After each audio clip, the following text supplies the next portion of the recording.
alegria que estamos no ar com mais um programa, o Lenho Verde. O programa Lenho Verde é um espaço para o espiritismo na televisão. Um espaço onde poderemos falar da linda doutrina espírita, onde nós traremos belas mensagens e conhecimentos do Livro dos Espíritos, do Livro dos Médiuns, do Evangelho e de outras obras que possam vir a complementar os ensinos dos Espíritos. Temos aqui muitos convidados que vêm aqui gentilmente ceder um pouco do seu conhecimento para compartilhar conosco a linda doutrina espírita e a boa palavra de Jesus. O nosso convidado de hoje é um estudioso da doutrina espírita, o nosso irmão Johnny Jablonski. Que bom que você veio, Johnny. Que bom, eu também estou bem feliz de estar aqui com você hoje para trocarmos uma ideia sobre essas lindas palavras que o nosso mestre nos ensinou, né? E pela primeira vez eu estou participando de um programa da qual eu não estou falando especificamente da minha parte vocacional. Então eu me sinto muito grato e me sinto abençoado pelo convite que você me fez de estar aqui com o teu público e dividir um pouco do que eu conheço em relação à doutrina espírita, que é, sem sombra de dúvida, algo que permeia a minha vida, me mostra os caminhos e os canais para que eu possa ter uma vida muito progressiva e produtiva e possa contribuir hoje de alguma forma para a gente engrandecer um pouco mais este programa. Como a gente conhece o Johnny, já trabalhou na Casa Espírita Maria de Nazaré, em Araquari, como a gente já conhece o seu perfil e o seu trabalho, o capítulo selecionado para ele foi o Sede Perfeitos, capítulo 17. E ele tem um item muito importante para falar para nós hoje, o homem de bem. Johnny, o que tem no homem de bem de tão especial que tem tudo a ver com você? Olha, é até forte demais, né? A gente dizer que o homem de bem, ele é a base vital do processo da doutrina espírita. Eu acho que a partir do momento que se pensa de uma forma a somar e a engrandecer-se no processo do conhecimento, nos tornará um homem de bem. Eu separei uma pequena frase que eu construí para a gente falar sobre isso, e eu gostaria de dividir essa frase que eu fiz para vocês. E eu digo assim, ó: na luz da doutrina espírita, o homem de bem é vital ao processo de evolução que permeia a nossa existência neste plano. Segundo a doutrina espírita, o homem de bem é aquele que pratica as ações de bem, das leis da justiça, do amor e da caridade na sua maior pureza, que questiona a sua consciência sobre os seus próprios atos e coloca os bens espirituais acima dos bens temporais. Veja bem, isso aqui é de um exercício enorme para a gente poder se tornar um homem de bem. Eu quero acreditar que neste processo de evolução, ser um homem de bem constitui naquilo que você deseja a você. Então parte-se do princípio que a gente deve fazer aos outros e ao meio aquilo que gostaria que fizesse para nós. E eu parto desta fala para começar esse tema tão grande que é de suma vitalidade para o processo de evolução de cada um neste plano. Então, o homem de bem, ele se constitui a partir do momento de que a gente se coloca de corpo e alma a fim de fazer as coisas de forma a não prejudicar o outro, a não prejudicar o meio e que a gente possa juntos crescer e evoluir de forma satisfatória. E desta forma, eu acho que a gente começa a construir os raciocínios para este homem de bem. É interessante você falar isso, que ele é uma construção, né? Não é de uma hora para outra que se vira um homem de bem. Não, eu acho que, na verdade, intuitivamente, instintivamente, o mal é mais fácil, né? Eu acho que a gente tem que ser treinado, educado e preparado para ser um homem de bem, para ser do bem. Quando a gente fala homem do bem, eu quero deixar bem claro que não é o ser masculino, tá, gente? Não é o homem, é o ser humano. Seja homem, seja mulher, seja criança, seja velho, idoso, não importa. Importa que a gente faça o bem. Então o homem de bem são todas aquelas almas encarnadas que que precisam do bem para fazer o processo de evolução. Né? Vamos dizer assim que no meio infantil seria o super-homem.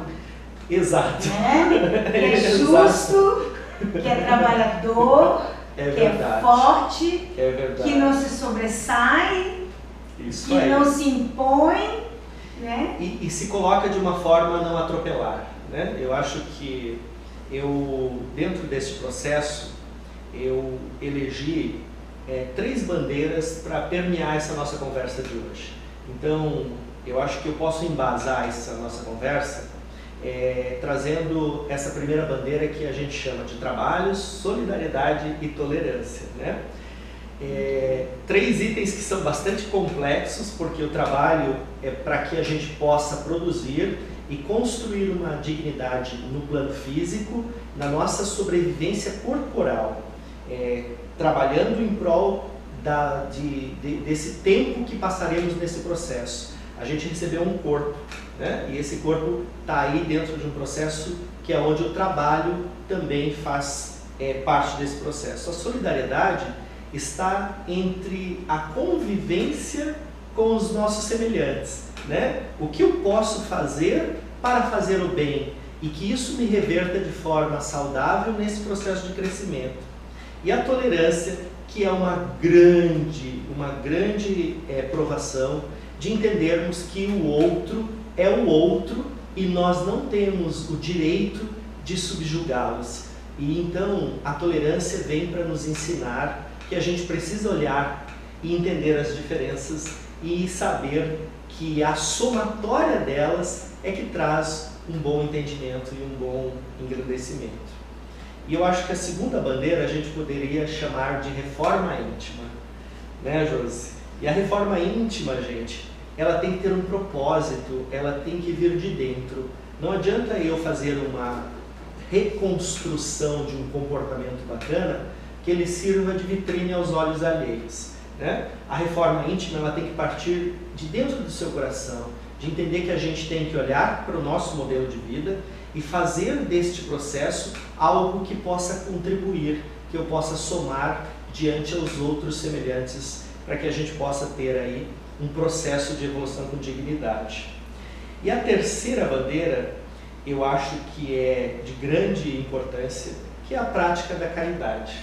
E aí a gente entra com a benevolência, com a indulgência e com o perdão. Coisas que a gente ainda não tem maturidade de entender a real situação e colocação dessas palavras, né? Porque às vezes a gente perdoa da boca para fora, a gente acha que está ajudando o próximo e na verdade a gente não está fazendo isso não. A gente tem que entender exatamente todas essas situações para que a gente possa se tornar um homem de bem. Então esse não é um exercício fácil, né? Estamos todos aqui num processo de prova e expiação para buscar a evolução. Então, olhar para o homem de bem significa que você tem que estar em conexão com tudo aquilo que vai fazer o processo acontecer sem que você subjugue o outro, né? Então, é um exercício muito grande, é acordar todo dia, olhar para o céu e dizer, eu preciso ter essa condição de entender que eu sou só mais um no meio de tantos e quanto mais eu fizer o meu melhor, melhor refletirá no sistema e menos eu agrido o próximo. Então, o exercício do homem de bem não é uma tarefa fácil e ela precisa ser elaborada dia após dia, para que a gente possa acordar e dormir com a consciência tranquila e entender que a gente fez a nossa parte ou procura estar fazendo a nossa parte. Ninguém nasce o homem do bem, não. Né? E talvez não seja nenhuma encarnação que a gente se torne o homem do bem. Daí a importância da reencarnação, né? Graças a Deus que a gente pode recuperar os processos e olhar para o passado e fazer o presente melhor, né? Então, a partir desse momento, eu quero trocar com vocês o entendimento de hábito. Isso para mim, Josi, é uma das coisas mais importantes, porque o hábito, se não for instituído, nós nunca seremos um homem do bem. né? E quando a gente fala de hábitos, eu quero falar de hábitos físicos, de hábitos mentais, de hábitos morais e de hábitos espirituais, né? Se essa conexão dessas 4 forças não estiverem ativamente na nossa rotina diária, provavelmente algum déficit vai acontecer. Então, quando a gente fala do hábito físico, é de entender que você tem um corpo físico, que esse corpo foi te dado, seja ele da forma que foi dada, é a experiência que você tem de provação, e é este corpo que você tem que cuidar. Então a gente tem que cuidar com o que a gente põe para dentro, a gente tem que cuidar com o que a gente faz com ele, porque trabalhar a espiritualidade no sentido de evolução só de estudo não é a forma de se tornar um espírita. Eu acredito que o verdadeiro espírita é aquele que consegue colocar nas práticas essas 4 forças. Então, um corpo físico saudável, né? Cuidar do corpo que Deus te deu. Esta é a primeira ferramenta para a tua alma sobreviver neste plano.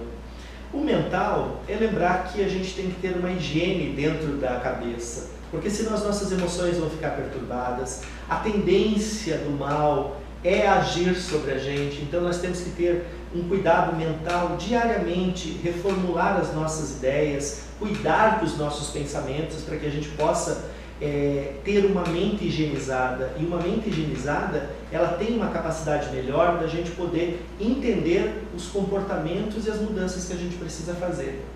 Quando a gente fala de hábitos morais, a gente está tendo uma experiência triste agora, nos nossos dias atuais, levando em consideração o aspecto político que nós estamos passando. Então, a moralidade é uma das ferramentas mais importantes para o homem de bem se constituir neste plano, né? Valores morais que estão se perdendo, e isso é importante que a gente resgate. Quem rouba R$1 rouba R$1.000, né? E não é só a questão do roubo, é a questão do que eu faço em relação ao meu comportamento com o outro. E o mais importante é o que eu faço quando os outros não me veem, né? Isto é o mais importante. E fechamos com o espiritual. Então não adianta também a gente estar fortalecido nos outros 3 pés se o espiritual não estiver presente. E aí a espiritualidade, José, eu gostaria de compartilhar com você e que você contribua de alguma forma. É importante que a gente fale que o homem de bem, ele não necessariamente precisa de uma religião, né? E a gente tem que entender aqui que religião, gente, é uma coisa e religiosidade é outra coisa, né? A religião é uma formatação, ou seja, ela faz parte, temos vários modelos religiosos e as pessoas precisam se enquadrar em algum aspecto para que se tenha um norte, né? Então a religião, ela tem o seu papel, mas não necessariamente o religioso tem religiosidade, né? E a religiosidade, ela está no ato de você fazer as coisas do coração e entender que o que você faz reflete sim no outro.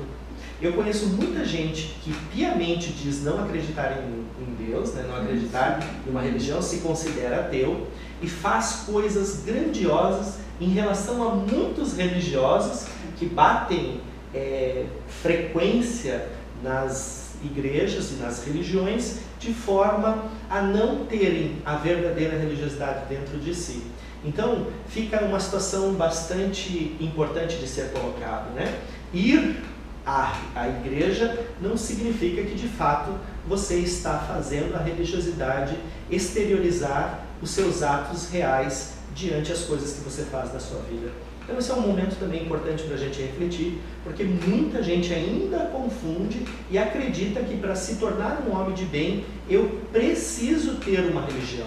E não necessariamente. A doutrina espírita, ela tem um olhar muito lindo sobre isso, porque ela não faz esse enjaulamento aí, ela não faz essa amarra no sentido de que você precisa ter uma religião.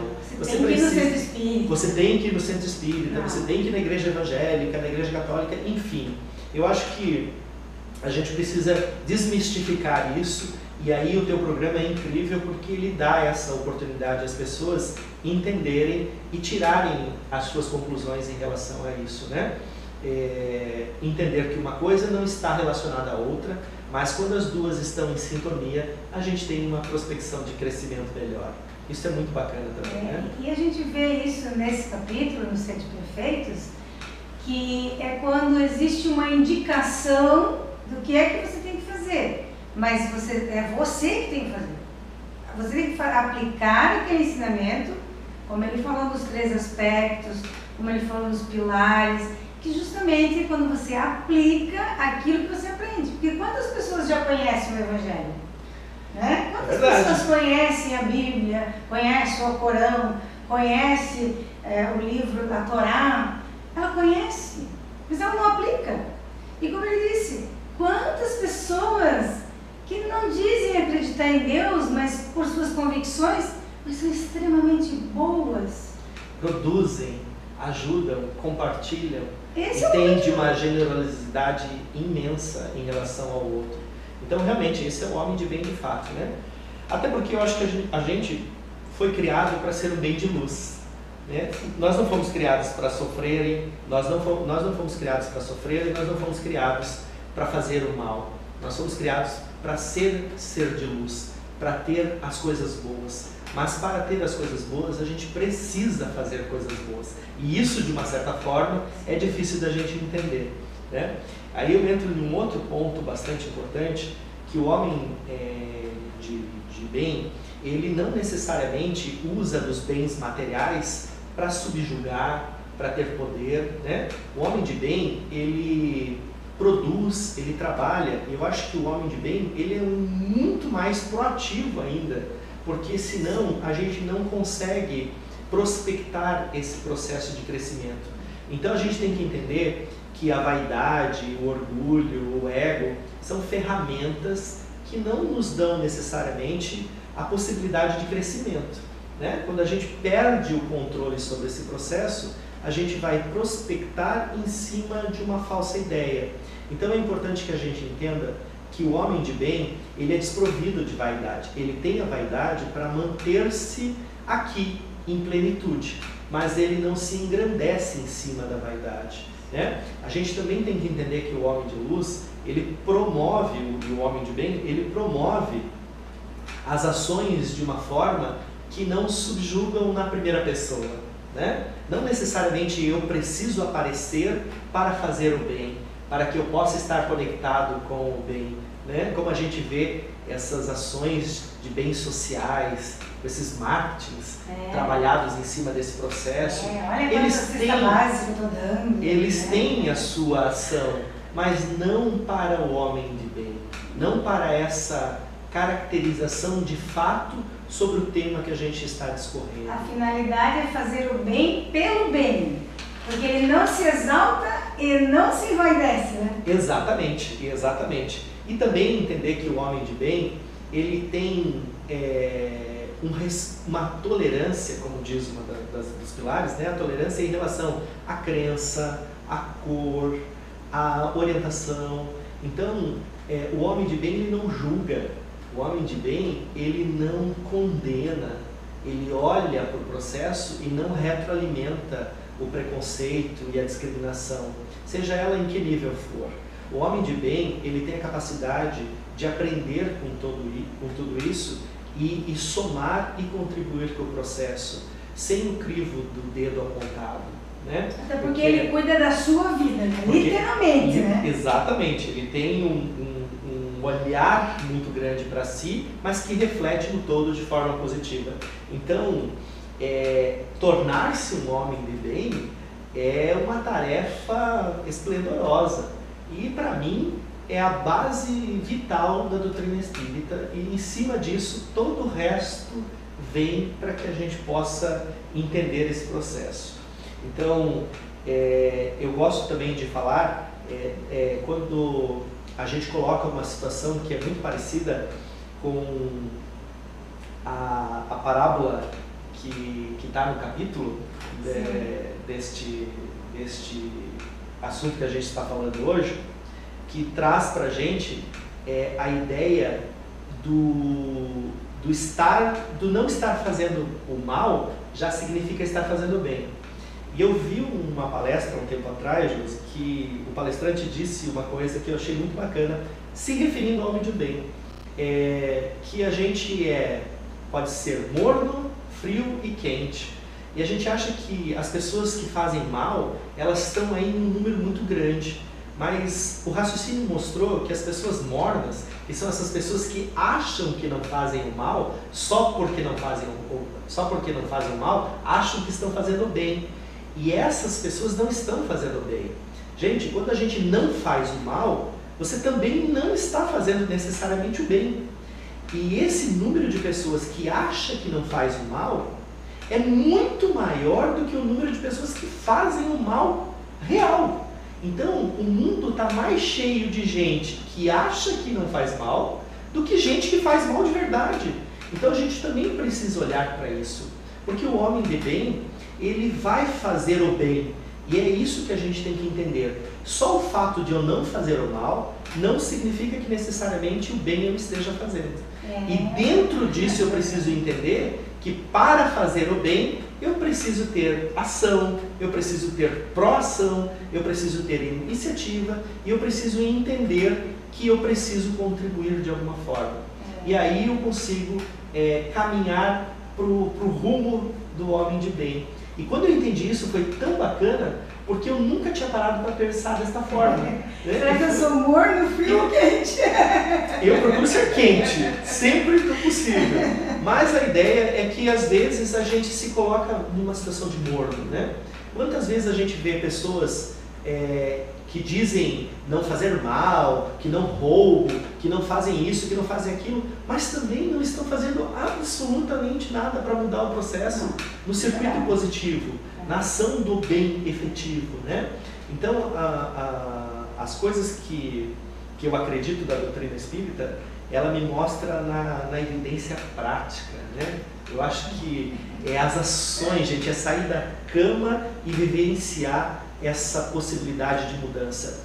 Então, é uma doutrina encantadora, ela mostra para a gente o quanto nós precisamos ainda buscar os entendimentos reais para que a gente não caia na mornice da vida, né? Desta forma a gente consegue buscar um processo de se aproximar de um homem do bem. Esse é um esforço contínuo e diário. É o meu desejo, na realidade, me tornar um homem de bem, ou entrar no caminho dos homens de bem. Mas quando a gente tem um guia, né, Johnny, como o Evangelho, como a doutrina, que nos auxilia nesse processo de crescimento pessoal e coletivo, né, podemos dizer individual e coletivo, quando a gente entra nesse processo, você começa a se analisar, que é o que o homem de bem faz. Ele começa a se analisar e ele começa a ver o seguinte: o que eu estou fazendo para melhorar? E eu me lembrei quando você falou ali do melhorar-se e vigiar-se em casa, de dois caras conversando e um estava fumando. E o outro disse assim: você devia parar de fumar, você fez muito mal para a tua saúde. Isso fez muito mal para a tua saúde. Aí o outro falou assim: olha, eu acho que eu tenho que largar de fumar. E eu vou largar. Mas o meu cigarro faz mal só para mim. Agora a tua fofoca, a tua maledicência faz mal para muito mais pessoas. Então, olha o processo de melhoramento. E essa pessoa que falou isso eu conheci. E era um homem maravilhoso. Só que tinha essa questão do cigarro que ele não conseguia largar por inúmeros motivos que não convém a nós aqui julgar. Mas às vezes nós olhamos o que o outro está fazendo e achamos, não notamos o que nós estamos fazendo. E o homem de bem faz isso. Faz. Ele olha o Chico Xavier era um exemplo de homem de bem, né? Ele dizia assim: a mim eu não permito errar, aos outros eles podem fazer o que quiserem. E tem uma história também, a história do dedinho, lembra, né? Cada vez que eu aponto um dedo para um, eu tenho 3 apontando para mim. Então é importante que a gente se referencie dessa forma. E realmente, olhar para essas pessoas que a gente pode dizer que foram homens do bem, né? Chico Xavier, Madre Teresa, tantos outros que passaram por aqui e tantos que estão aqui presentes e às vezes até próximos da gente. Anônimos diversos, Anônimos diversos que estão por aí, que a gente simplesmente está no anonimato, porque às vezes o egoísmo é tanto de não nem parar para olhar, né? Quanta gente, aqui na nossa cidade mesmo, faz coisas incríveis, né? E não necessariamente isso está vinculado a um processo religioso, né? Então é muito bacana a gente poder ter esse discernimento de entender o que é a construção de um homem do bem e como fazer esse processo tornar-se real passo a passo, porque não é uma coisa fácil. Aquelas bandeiras e as pilastras que eu botei ali são exercícios fortíssimos, né? Você aprender a ser tolerante, a desenvolver a benevolência, a você desenvolver o perdão, né? A você trabalhar a caridade de forma caridosa, né? E não de forma vendável, né? Não de forma egocentrística. Então, esse é um processo que precisa ser olhado dia a dia. E é um processo de transmutação, de crescimento e que vai fazer com que a gente possa ter essa evolução de forma continuada. E o homem de bem faz essa reflexão. Ele olha para dentro, ele procura comparar se o que ele fez hoje vai ser pior do que ele vai fazer amanhã. Porque se não tem a condição da gente galgar um degrauzinho a mais. Amanhã eu terei que ser melhor, no mínimo, do que eu fui hoje. Então esse é um processo que precisa ter autoconsciência. E o homem de bem se constrói em cima disso. Eu me lembrei de uma frase de Jesus que ele disse assim: tudo o que eu fiz, vocês poderão fazer. Então ele está dizendo assim, que é possível nós nos melhorarmos. É possível nós nos tornarmos homens de bem, dignos de dizer: Pai, somos teus filhos, eu sou teu filho, né?